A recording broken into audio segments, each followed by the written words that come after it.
Assalamu alaikum. Wa alaikum assalam wa rahmatullahi wa barakatuh. Káàkiri gbogbo àgbáyé ni àwọn èèyàn wa ti wà ní ìlú Mecca lénìí. Wọ́n ti wà ní ìlú Mecca báyìí. Wọ́n lọ fún ṣe hajj láti Nàìjíríà, London, America. Nínú ẹ̀ náà ni ọ̀kan nínú ọmọ Nàìjíríà, ọmọ ìlú Ìlọrin tó jẹ́ adẹ́rìn-pòṣónú Cute Abiola tó lọ pẹ̀lú ìyàwó ẹ̀ tí wọ́n ti bímọ ní àná. Ǹjẹ́ ó tiẹ̀ lẹ́tọ̀ọ́ kí aláboyún lọ ṣe hajj lásìkò à ń lọ fún hajj? Alhamdulillah. Adágún fún Ọlọ́run àtọrọ ìkẹ́gẹ́ fáni Muhammad sallallahu alaihi wasallam. Mo kí olóòtú wa tí wọ́n di ìkànnì Alóore TV. Tí wọ́n jẹ́ oníjàre ọ̀nà máa kún in lọ́wọ́. Allahumma amin. Bákan náà kí gbogbo Mùsùlùmí jákèjádò ìdẹ̀ tí nífẹ̀ẹ́ sí orí ètò Alóore ọlọ́run bá kún ìkọ̀ọ̀kan lọ́wọ́. Lórí ìbéèrè tí ẹ bi wá lórí ọ̀kan nínú yàmá Mùsùlùmí ọmọ ìyá wa tí ẹ lọ sílẹ̀ nínú ìlú Mẹ́kà tí ọlọ́run wá sórí ọmọ tuntun fún ọlọ́run bá wọ ọmọ náà. Àmín. La ilaha illallah.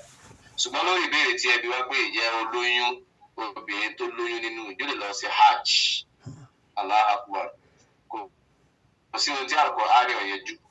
Tàbá wá rẹ̀ nínú Al-Qur'an alọ́sùn àdéṣàlẹ̀ Muhammad Sallallahu alaihi wasallam. Àbí kí làwọn sọ̀hábà sọ nípa ẹ̀. Kọ́ rí olóyún ọ̀rọ̀ méjì ló wà níbẹ̀. Ṣùgbọ́n ìdáhùn níwọ̀n ọba sí ìbéèrè yìí ni pé ẹni tó lóyún tó jẹ́ mùsùlùmí ó lè lọ ṣiṣẹ́ hajj. Kí ni ìdí tẹ́ni tó lóyún tó jẹ́ mùsùlùmí tó lọ sí hajj ni pé la mani'a min zihabil mar'ati al-hamil ila al-hajj. Kò sí ohun tó ẹnẹ̀, kò sí ohun tó kọ̀ fún obìnrin mùsùlùmí tó lóyún nínú láti má ṣe ìrìn àjò lọ sí Mecca láti lọ ṣe hajj. Torí pé ẹni tó lóyún ó wà ní mímọ́, kò sí nǹkan oṣù, ẹ̀jẹ̀ ọ̀dájà lára èèyàn mímọ́ ni. Lópin ìgbà tí ẹni tó lóyún lè kírun, tí ẹni tó lóyún tó lè gbà àwẹ̀, kó jẹ́ pé àti ìrun àti àwẹ̀ ibẹ̀ inú òpó Islam. Àdọ̀kùnrin sí hajj yìí òun náà ni òpó ẹlẹ́ẹ̀karùn-ún nínú òpó Islam. Ìṣe hajj pé tọ́rísìmù ni èyàn bẹ́ẹ̀ lọ complete wo tá à ń pè ní òpó ẹ̀sìn ni. Òpó ẹ̀sìn karùn-ún. Tọ́lọ́mùbá fún lágbára ẹ̀. Òpó ẹ̀sìn karùn-ún yẹn hajj ṣíṣe ní ẹ̀nu ni. Àsìkò tọ́lọ́ wa bu ẹrú ẹ̀ láti rí ọ wà nínú oyún. A ò pé olóyún ọ̀bọ̀lọ̀ lọ hajj náà torí pé olóyún wà ní mímọ́. Olóyún ò lè ṣe hajj. Wọ́n wá di pé à ń fi làákàyè tiwa àbọ̀jú orí àfi sọ̀rọ̀. Wọ́n sọ̀rọ̀ sí kárí nínú ọ̀yọ́ àwọn sọ̀hábà. Tí wọ́n ń pè ní Asma olórúkọ ìyá. Torí pé ìyá yìí ó sì rìn àjò lọ sílẹ̀ hajj, ọ̀dẹ̀ jẹ́ olóyún, ọ̀dẹ̀ bímọ sí hajj náà lásìkò ní mikot.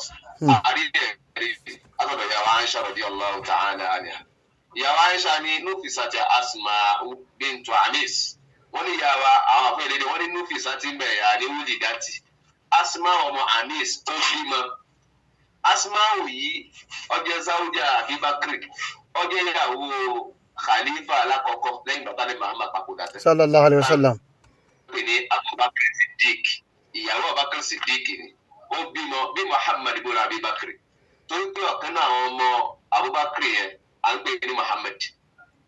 Ìyá wa dáń pè ní Asma òun ló bí Muhammad. Muhammad yẹn wá ní nígbà tí wọ́n ń ṣe hajj lọ́wọ́ ni ìyàwó Asma òbí bí ṣájarọ̀tì ó bí sábẹ́ igi kan ní mikot. فأمر الرسول صلى الله عليه وسلم. Màmá wa pa Abubakar láti pé ìwọ Abubakar ya'muruha an taghtasila. Sọ fún ìyàwó ẹ̀ kó lọ wẹ̀. Ó túmọ̀ pé ẹ̀jẹ̀ ìbímọ yẹn kó lọ wẹ̀. Tó bá ti lọ wẹ̀ tán kọ́mọ wa tẹ́ kọ́mọ ṣe àṣkárò kọ́mọ ṣe háyálà kọ́mọ ṣe gbogbo ṣe ájì lọ.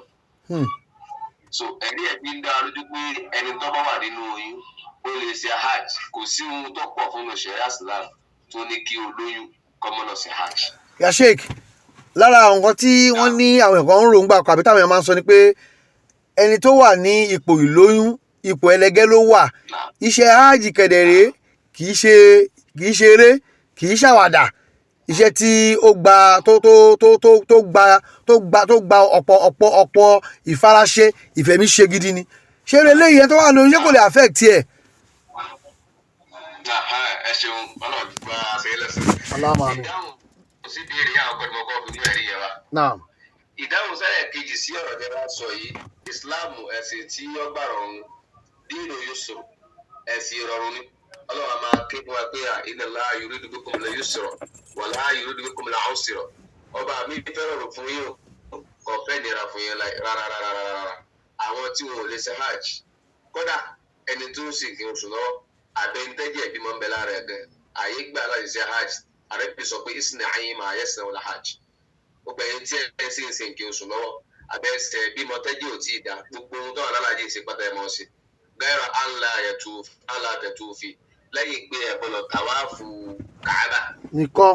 náà gẹ́gẹ́ bí ìdáhùn tó kí sí ohun tẹ́ wá sọ kò sí àdíyèsí kan tó sọ pé kọ́másì hajj ẹni pa ti sọ pé a ti sọ àdíyèsí ẹni tó ní kó wọ́n ní ká ṣe hajj àtẹnudọ́ ṣẹlẹ̀ sílẹ̀ yà ní Muhammad sallallahu alaihi wasallam àdíyèsí ọ̀kan làwọn àfáà lè lórí pé ẹni tó wà nù oyún pẹ̀lú àdíyèsí pé láàdọ̀rara wà láàdìrọ̀ra àdé Muhammad sọ pé ẹ̀sìn tá a wí o ẹ̀sìn Islam láàdọ̀rara kọ̀ wá pẹ̀lú ìnira o kọ̀ wá ní ẹnìkan lára wà láàdìrọ̀ra ẹ̀sìn mọ́ nira ayé lára gbogbo ohun tí Islam gbé apáta ó fi kọ̀ǹdíṣẹ̀ pé ẹgbà àwẹ̀ ẹni tí ó bá lágbára kó fún yẹn lóúnjẹ kó fi dì yẹn àbí tó bá ti pa láàfin àdé kó gbà wẹ̀ padà ẹni tó bá ń travel kó bá wẹ̀ lẹ̀ ẹni pé báwẹ̀ sì jẹ́ dídínà tó jẹ́ túláàsì tó ọlọ́run fàyè ká mọ̀ fara ara nira wa mẹ́.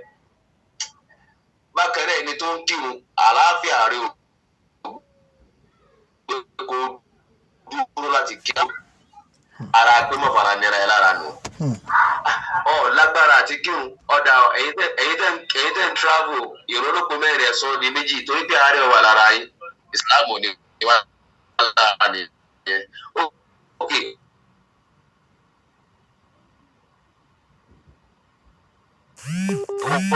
travel rẹ jìnnà báyìí mọ́ fi ara nira ẹ̀ tó bá ti parí ara kọ́lọ́kọ́ ti dókítọ̀ tó bá lọ kọ̀ǹsọ́ọ̀tì dókítọ̀ ẹ̀ tí dókítọ̀ ẹ̀ bá sọ pé lágbájá à ń yàgbára àtọ̀bí ìbò sí kọ́ ànẹ́fẹ́ khuruji ila al-hajj khatara rẹ̀ tí dókítọ̀ bá lè sọ wípé travel yìí ẹ̀ undergo stress ẹ̀ mọ́ lọ kọ́ tẹ̀lé ohun tí dókítọ̀ mọ̀ wí kọ́mọ́ fara ní ẹ̀ tó pé ìrìn àjò yẹn bá kó ìpalára bá àbí ọmọ tó wà nínú ẹ̀ Islam ní làádọ́rara wà láàdìrara. mo fara nira rẹ.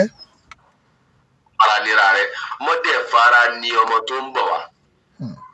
ṣùgbọ́n tó bá lọ sí check-up tó ní àkọ́dà o lè rìn ní máìlì 10 kò sí tí ó ṣẹlẹ̀ o lè má jẹun látàárọ̀ súlẹ̀ kò sí tí ó ṣẹlẹ̀ sẹ́pẹ́ lóyún ilé ọ̀bọ̀n má jẹun á affected olóyún tí ọba jẹun kò ní affected olóyún lè jókòó látàárọ̀ tí ò ní affected olóyún níbo lọ máa rìn tọ́lóyún bá rí ọmọ affected tó bá lọ consult doctor bá ní kò sí problem within that 2 weeks àbí 3 weeks o lè rìn ní máìlì 10 o lè má jẹun látàárọ̀ súlẹ̀ o lè jókòó látàárọ̀ súlẹ̀ o lè wà lórí ìdúró látàárọ̀ súlẹ̀ tí ò ní affected wà lè láì ràhámù gbọ́dọ̀ tó bá fi lè sọ ìdí kan pé àtẹ́bá lọ jókòó ju ọmọ affect yìí ọdẹ wọn pé iṣẹ́ àìjí wà àyè mẹ́tẹ́ pé ìjókòó lẹ máa wà pẹ́ ibo mẹ́tẹ́ pé máa dúró ní pẹ́ ibo mẹ́tẹ́ pé ẹ máa sáré rọ́ṣì ló máa wà mẹ́tọ́ máa affect yẹ mọ́ni náà lára àti Islam kọ̀dà ìbéèrè tí ẹ béèrè nìyẹn. Sir, in a couple of days àwọn èèyàn gàràfà iṣẹ́ àjà parí wọ́n á máa padà bọ̀ ní Nàìjíríà láàrin ọjọ́ díẹ̀ tó kù yìí kí ni alálàájì gbọ́dọ̀ ṣe kí ni wo gbọ́dọ̀ má ṣe. nígbà tá a ti wà ní sùlẹ̀ hijja yìí láti jọ Monday láti bẹ̀rẹ̀ ọjọ́ 10 àkọ́kọ́ ní oṣù kejìlá àwa mùsùlùmí gbogbo ohun tí ń bẹnu ọjọ́ 10 yìí pátá làwọn ṣe olóore wọn bọ̀lọ̀ ẹni tí ó pẹ̀rẹ̀ abẹ́ni tó wà ní hajj ni wọn bọ̀lọ̀ fárun wọn bọ̀lọ̀ gé kaná wọn bọ̀lọ̀ pẹ̀ fún gbogbo ohun tá à ń pè ní wọn bọ̀lọ̀ tọ́jẹ̀. wọn gbọ́dọ̀ pa ẹ̀fọn. gbogbo àwọn ẹ̀fọn ní wọn bọ̀lọ̀ pa. kẹ́ńkẹ́ tó bá ta ní kọ́. èèyàn bọ̀lọ̀ pa. onípẹ́ mi kan nìyẹn gẹ́gẹ́ bí Ọlọ́run ṣe gbé ètò kalẹ̀. first 10 days. kódà ó ní fídíà lórí ẹ̀ fún 10 days tí 9 days láti sọdún yóò pé 10 days yìí wọ́n fẹ́ fi gbogbo ohun tí ń bẹ lára wọn fẹ́ fi sí lọ́wọ́. ìgé kan tá à ń fi kalẹ̀ kalẹ̀ gan kára rẹ̀ ó tún sí lọ́wọ́ náà ni ìfiránlẹ̀ ká sí lọ́wọ́ náà ni fi ètò dandan. ṣùgbọ́n bẹ́ẹ̀ ló súnà rẹ̀ Muhammad sallallahu alaihi wasallam. torí pé àsìkò àwọn sẹ́yìn àsìkò tí ṣe oríṣiríṣi wà mẹ́rin kò jẹ́ ilé sáyẹ̀ gan àti ṣe nǹkan míì àwọn tó bá níbi ṣe lọ rí ẹ̀ka náà ṣe súnà rẹ̀ Muhammad kápítàlì. nǹkan tí alálàájì ọ̀bọ lọ sí tó ẹ́ pàwọ́tà sí hajj ó ṣe òun náà ní àwẹ̀ ọjọ́ àràfà. pàwọ́tà sí hajj a máa gbà rẹ̀ lọ́jọ́ ẹ̀ ṣùgbọ́n tí ó ń ṣe hajj àwọn ò ní ìdí kí wọ́n gbà rẹ̀. ó ti yé gbogbo àwọn òsín olóore yòókù pátá àti tọrọ mọ mọnẹsíkàlà hajj tọrọ pamọ́ iṣẹ́ hajj pátá wọn yà wọn mọ̀ sí àwọn tá a sì lọ hajj gbogbo ohun tabalágbá ta lè fi súnmọ́ lọ́hùn lásìkò tá a wà yìí ní sàárà ṣíṣe láàwẹ̀ ní nẹfìlà ní askar ọ̀rọ̀ rádà gbogbo àwọn ọkọ yẹn pátá níṣẹ́ olóore. bàbá ẹ dárúkọ yín ẹ dárúkọ ìjọ àsàlátù yín àti nọ́mbà yín báwo làwọn èèyàn lè kọ sí àwọn tó nílò ọ̀rọ̀ nípa ẹ̀sìn ẹni tí ó wà dìpírẹ́sì tó ń wá counseling báwo ló ṣe lè kàn sí nọ́mbà yín àdírẹ́sì yín àtọ́rúkọ àsàlátù yín. ẹ ṣeun bàbá olóòtú ọlọ́run bá wà fún lọ́wọ́ ọlọ́run alọ́dọ̀ ọlọ́run gbogbo àti múra díẹ̀díẹ̀ báyìí pé a fẹ́ sọ ọdún ọlọ́jà sọdún ayọ̀ ọlọ́run alọ́dọ̀ ọlọ́run ọjọ́ Tuesday ní ọjọ́ àràfà àwọn ọjọ́ àràfà àwọn ọjọ́ àlùbáríkà ni o tẹ́ ẹ bá lè gbà bó ṣe yẹ kí wọ́n gbà ẹjọ́ náà ọlọ́run ní gbogbo ẹ̀ṣẹ̀ tẹ́ ẹ bá ṣẹ̀ lọ́dún tó kọjá òun forí jì ẹ́. báwo ló ṣe kí wọ́n gbà bàbá kẹ́tọ́ lọ́mọ ẹni kéèyàn gbà bóyá kéèyàn gbà báwo lè ṣe gbọ́dọ̀ gbà tọ́lọ́run á fi gbà á.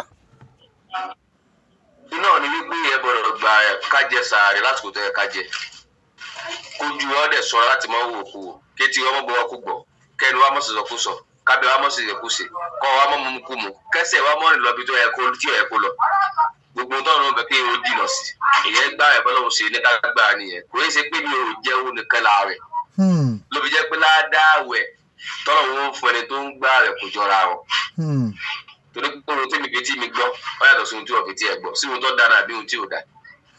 so àdébìlẹ̀ yóò tó bá gbàrú sallallahu ládàá tó bẹ̀rẹ̀ ni pé gbogbo ẹ̀ṣẹ̀ tó bá ṣẹlẹ̀ lọ́dún tó kọjá sádẹ́tù ló máa dìyà ọlọ́run foríjì ọdún tá a tún kọjú dà yìí náà ọlọ́run tó foríjì.